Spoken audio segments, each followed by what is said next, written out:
Hey everyone, welcome back to the channel. Today's courtroom meltdown features a mother who apparently believed court orders were more like optional suggestions. After repeatedly denying the father access to his parenting time, despite multiple rulings from the court, she somehow decided the smartest possible strategy was to argue with the judge directly in the courtroom. Spoiler alert, that decision goes about as well as you'd expect. What starts as a custody hearing quickly turns into a complete disaster once she refuses to stop talking, keeps escalating the situation, and ultimately talks herself straight into being arrested in front of everyone. So buckle up, because this one spirals fast. Good morning to everyone. This time and place set for the show cause hearing in this matter for contempt for failure to provide parenting time. I'll let you know we're going to take some brief, testimony from the parties. I'll let everybody know that everybody will have an opportunity to speak. So don't interrupt anyone else or don't interrupt the court. You'll have an opportunity to speak your piece. So on the we do have the show cause hearing. We also have the motion for change of custody and parenting time. I'm going to address the motion first because that will be the easiest matter to get resolved. So Mr. Kelly, you can proceed with your motion. Your Honor, essentially, that motion is based primarily on the issues we've had ongoing in relation to compliance with the court order and my client getting parenting time. It's directly and impacts the child custody factors, and I'll name the ones that are impacted due to this withholding occurrence. The love, affection, and emotional ties existing between the parties. It looks at the emotional bond. Him being prevented from seeing his kids is preventing him to continue that emotional bond and nurture that emotional bond, which he had prior to this latest withholding that has started back on December 27th. Factor B, the capacity and disposition of the parties involved to give the child love and affection that focuses on the ability to, again, parent to foster an emotional bond in the future. He's having a hard enough time in the present, again, because she's not keeping in compliance with the court order, and he's not able to see these girls to be able to have a solid relationship and foster that relationship. The length of time they've lived in a stable, satisfactory environment, I'd submit to the court. Defendant's home is not stable, considering the allegations she's made that have been investigated by CPS twice, police twice, and both been denied. Nothing's come of it, which leads me also to the moral fitness of the parties involved, which ties into the same factor. But we have to keep in mind, Your Honor, at the beginning of this case, he was charged with domestic violence in relation to her essentially going after him to get keys to his truck so she could get some pot and smoke it. As he's being arrested, she's telling him, "I want you to come home." He, of course, gets him on bond. He can't have any contact. Once the bond conditions get lifted, she's contacting him through text and saying, "Hey, let's me, you, and the girls get together and we can go to the zoo, or we can go to a park." Okay, Mr. Kelly, how does this relate to your motion? It's related to, Your Honor, again, the moral fitness involved, as well as the stable, satisfactory environment, in that she's accusing him of sex with girls. But before all this, she's wanting him to come home. She's wanting a relationship with him. She's wanting her family essentially reunified. Those two things don't jive together, Your Honor. And I would think that essentially it's a fabrication, which would go again to the moral fitness and also to the mental and physical health of the parties, Your Honor. You're making these allegations, these terrible allegations, but on the other hand, you're still wanting the same guy who's supposedly doing this stuff to come into your house. Finally, Your Honor, the unwillingness and ability to facilitate and encourage a relationship. Again, this is the fourth motion we're here this morning on, Your Honor, for him to see his girls. She doesn't follow your court orders. She withholds them for no valid reason. And she's clearly shown she's not going to facilitate a relationship between him and his kids. I think that's more than enough that gets us over the threshold of a change in circumstance or a proper cause, because these things are having a significant impact on these girls' lives in terms of having a relationship with their mother. So we would request, as part of our relief, that you set this matter for an evidentiary hearing, We're also requesting during the interim that my client get temporary parenting time starting today, and that he continue to have them until the evidentiary hearing.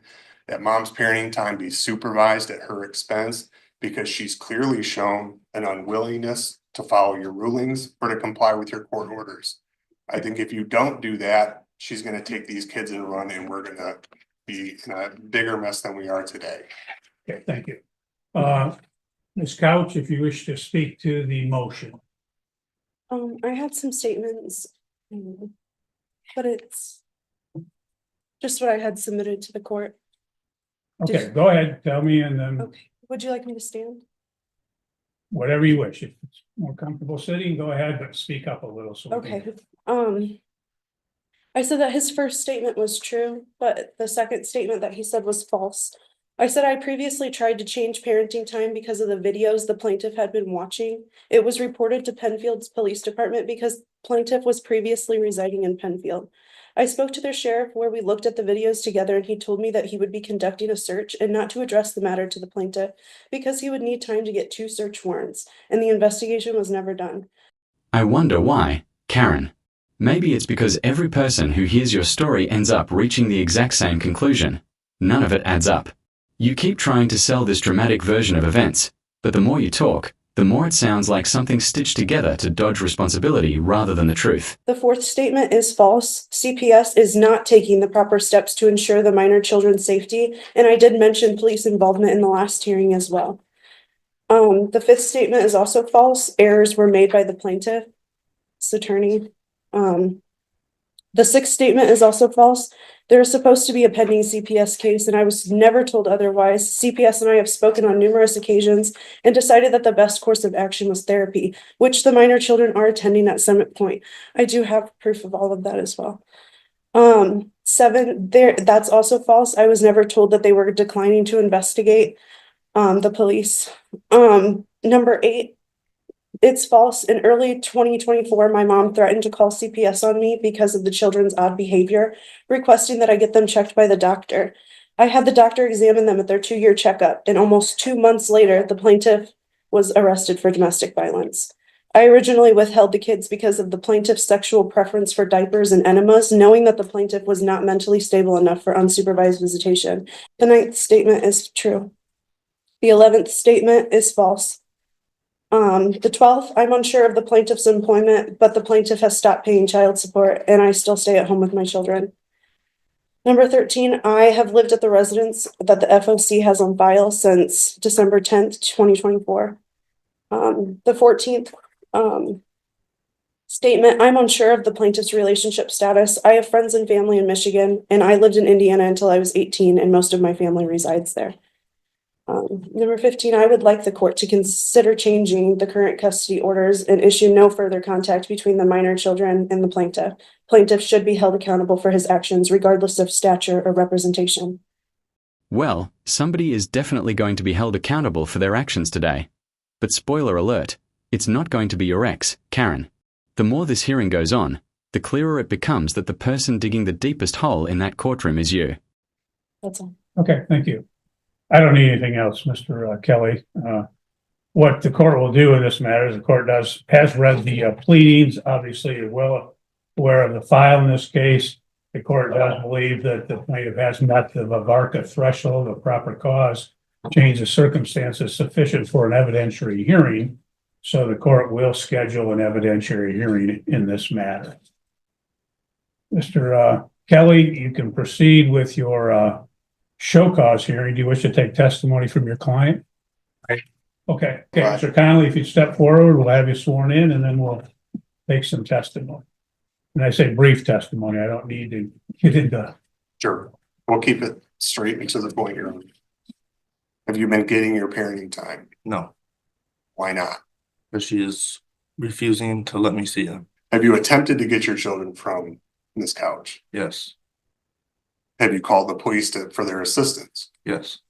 What happened when the police got involved? That she slammed the door in their face, denies them, and just tells them no.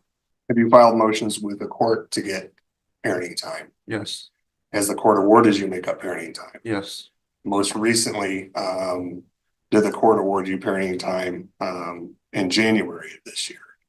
Yes, Did you attempt to go pick the children up for that makeup parenting time? yes. What happened? She refused to give them to me again. Do you approximately know how many days you have missed so far as simply your overnights for parenting time? 20. Would you like the court to grant you some makeup parenting time this morning? Yes. No further questions, Your Honor. Okay. Ms. Couch, do you have any questions for the plaintiff? No? Well, that was surprisingly easy. If you're not even going to challenge his testimony or dispute any of the claims being made, then the court is basically left to treat his statements as uncontested facts. That's usually not a great sign for your case, and now we move on to the next witness, his mother, because apparently this hearing wasn't dramatic enough already. How do you know Mr. Connolly? He is my son. You heard him just testify that he has parenting time with your granddaughters, correct? Correct. Okay. Do you assist him in pickup and drop offs for I parenting do. time? Has there been occasions when you have gone with him to go get the girls and anything happened in regards to him actually getting the girls? Prior to December 27th, yes. After December 27th, no, she refused. Let's talk about prior to December 27th. What would happen? We would go, then we were meeting at Riverside Park and we would wait for her to show up. When she'd show up, she'd let the girls out and they would come running up to Zach and we would take them. Okay. Did something change after December 27th? She just started refusing to give the give the girls. His first visit that he was supposed to was I'm not sure, but I got a text from Athena on New Year's Day saying Okay. that she was going to refuse to give the girls. Either she would not be home, he would text her and she would not respond, or if she was there, we'd knock on the door, she'd open the door and then just say no and slam the door in our face. So we would go back to the truck and call the police for the police to come out and assist. And the police came out and assisted that help in terms of actually getting parenting time to occur. No, she just did the same thing to the police. Just to clarify, that he talked about prior to the December 27th date, and the court had previously entered an order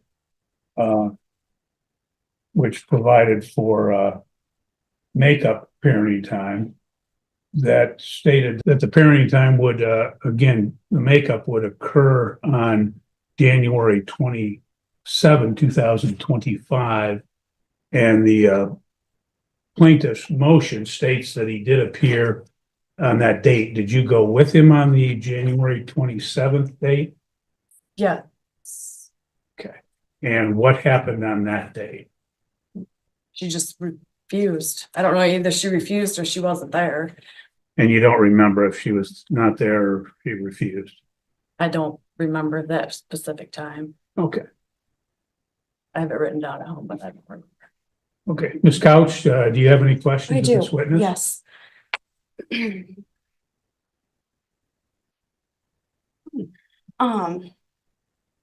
At what age did Zach Conley start wearing diapers? And why exactly is it relevant when your ex started wearing diapers, Karen?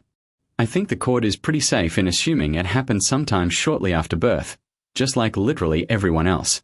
At this point, it feels like you're throwing random details at the wall and hoping something distracts from the actual issue in front of the judge.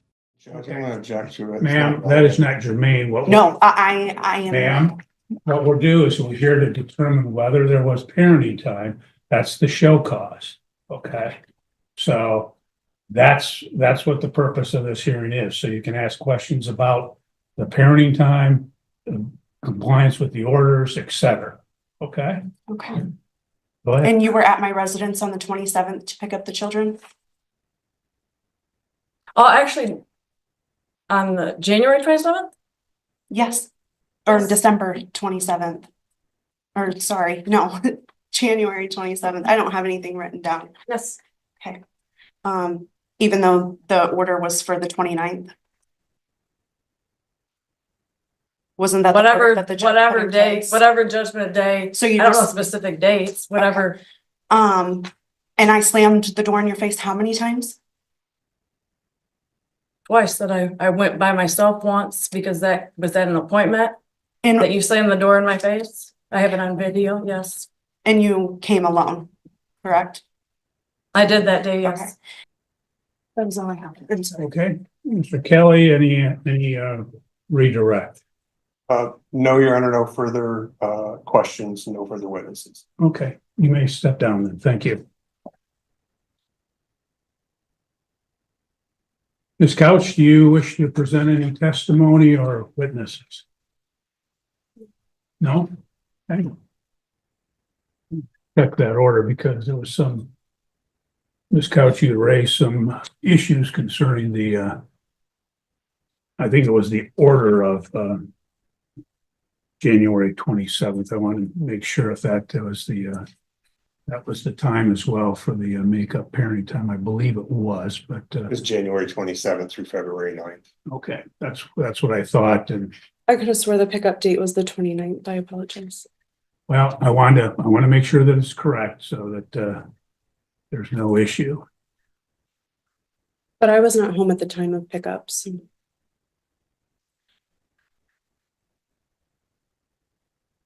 And why is that? Because he our children, and I don't believe that he needs any more parenting time. Okay. You understand that there's an order for parenting time. And if it was your children, you would be sending them with him. I'm just asking you a question. You understand that it was parenting, that it was ordered. Didn't you deny that? Didn't you go on base and deny it after the fact? Not the other particular orders. I did deny an ex parte order at one point, but there were subsequent orders to that. So, in other words, this is turning into a pretty terrible day for you, especially because the actual reports keep concluding that the father did nothing wrong, while your entire argument seems to rely on scattered personal claims that don't even line up with the evidence those same people already provided. And that's the problem with courtroom drama versus courtroom facts. Eventually, the paperwork starts speaking louder than the accusations. You guys did receive the pictures that I submitted to the court as well, correct? Anything that was filed has been in the file. I would love you to take that into consideration. I would know for the court, I received no response to either of these pleadings for today's hearing. Okay.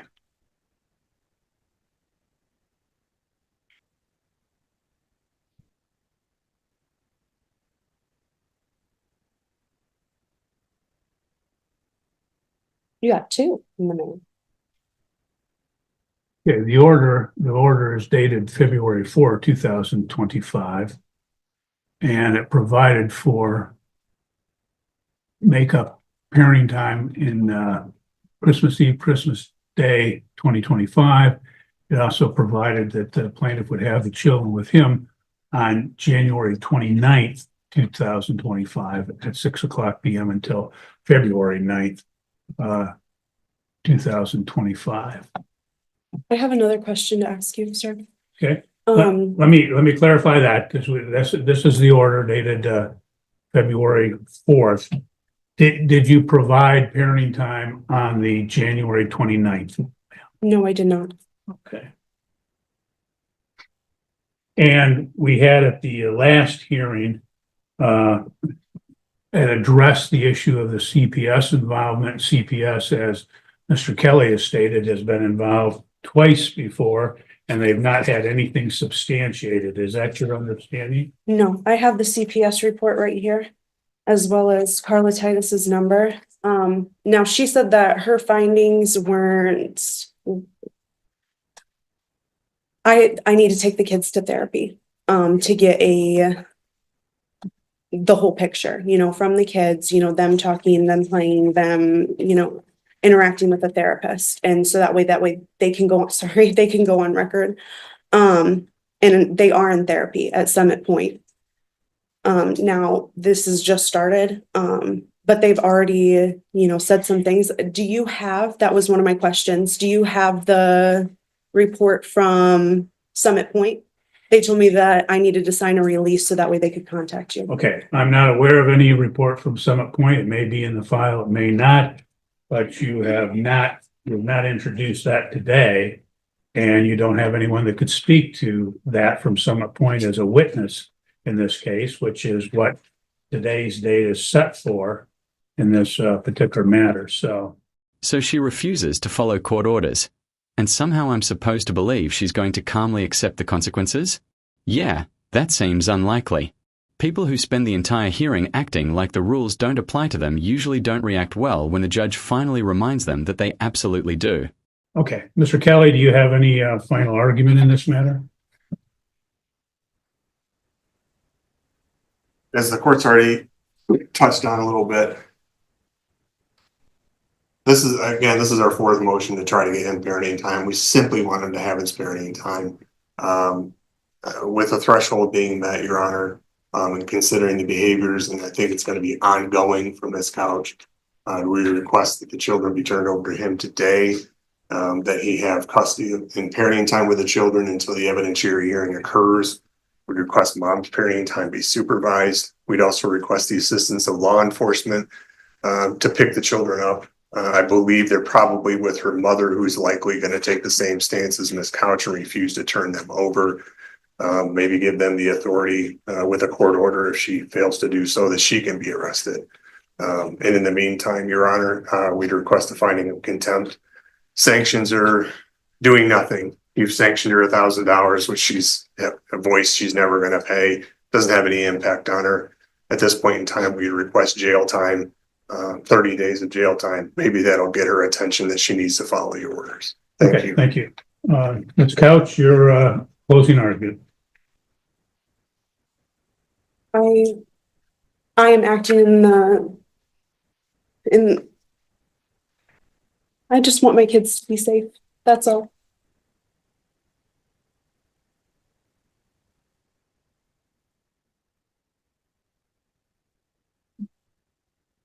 Okay, thank you. Well, the court has heard again, the testimony in this case. The court will note that, again, that apparently there had been a denial of parenting time, which is not disputed by the defendant. In fact, she acknowledges that she has in fact denied parenting time. And court notes that as a result, she has withheld the children, that she's failed to comply with the order of. But there's reason, sir. Excuse me? There's reason, Okay. valid reason. Okay, ma'am, you're done. You don't have time to speak at this point. Okay, you've had a chance to testify, you had a chance to do a final argument, so you're done. The court, she failed to comply with the order of June 13, 2024 for parenting time. She failed to comply with the order of December 2nd, 2024 for parenting time. There was an order of November 1, 2024 for makeup parenting time and attorney fees of $500. Again, there was an order for makeup parenting time dated February 4, 2025 for makeup parenting time and attorney fees from the hearing held on January 27, 2025, that all four of those orders she's failed to comply with. The court has reviewed the file. There's been multiple show cause hearings. She has previously been held in contempt of court. She has previously been ordered to make up parenting time as well as pay attorney fees, as I stated, and she's failed to comply with any and all of these prior orders of the court. Her recourse is to file motions, have hearings in the event that there is some issue. The court will note that I am recalling from the last hearing where she had made allegations concerning the plaintiff, and in fact, she acknowledged at that time that there had been 2 CPS involvements and the CPS had not done anything as a result. She acknowledged that she had been in contact with the police, that they had not done anything as a result either. The court will find that she is in fact in contempt of court. The court will, as the plaintiff stated, he's entitled to 20 days of makeup parenting time, and that shall occur at such time as he acquires the care of the children. The court will note that, again, the prior rulings of this court, that she had done makeup parenting time on 2 occasions, as well as paying the attorney fees, that in fact, she has ignored and refused to comply with those particular orders. So ma'am, unfortunately, you leave me no choice, but the court will sentence you to 30 days in jail with the Calhoun County Sheriff. The court will further remand you to the care of the Calhoun County Sheriff, where you will remain until such time as the children are turned over to the plaintiff and until such time as you've paid the previously ordered attorney fees of $1,000. So that escalated fast. The judge gives her 30 days for contempt and orders her jailed until she returns the kids for the father's parenting time and pays $1,000 in attorney fees. But instead of stopping there, she mouths off to the judge one more time and instantly earns herself another 30 days. Just like that, 30 days turns into 60 because she couldn't stay quiet for 10 seconds. Anyway guys, that's the end of the video. If you enjoyed it, hit like, drop a comment below, and subscribe so you don't miss the next Courtroom Meltdown.